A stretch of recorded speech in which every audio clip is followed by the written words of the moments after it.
দুনিয়ায় যদি সম্মান চাও, রিসেক্ট চাও, মায়ের পায়ে ধরে কাঁদো।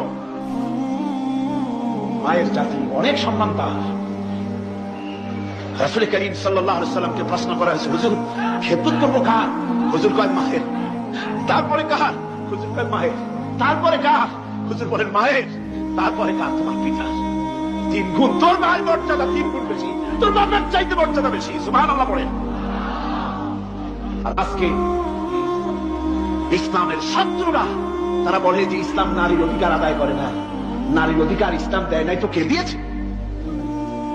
আমার বন্ধুগণ, বিশ্বনবী জনাব মুহাম্মদ রাসূলুল্লাহ সাল্লাল্লাহু আলাইহি ওয়াসাল্লাম মসজিদে নববীর ভিতরে বসে আছেন।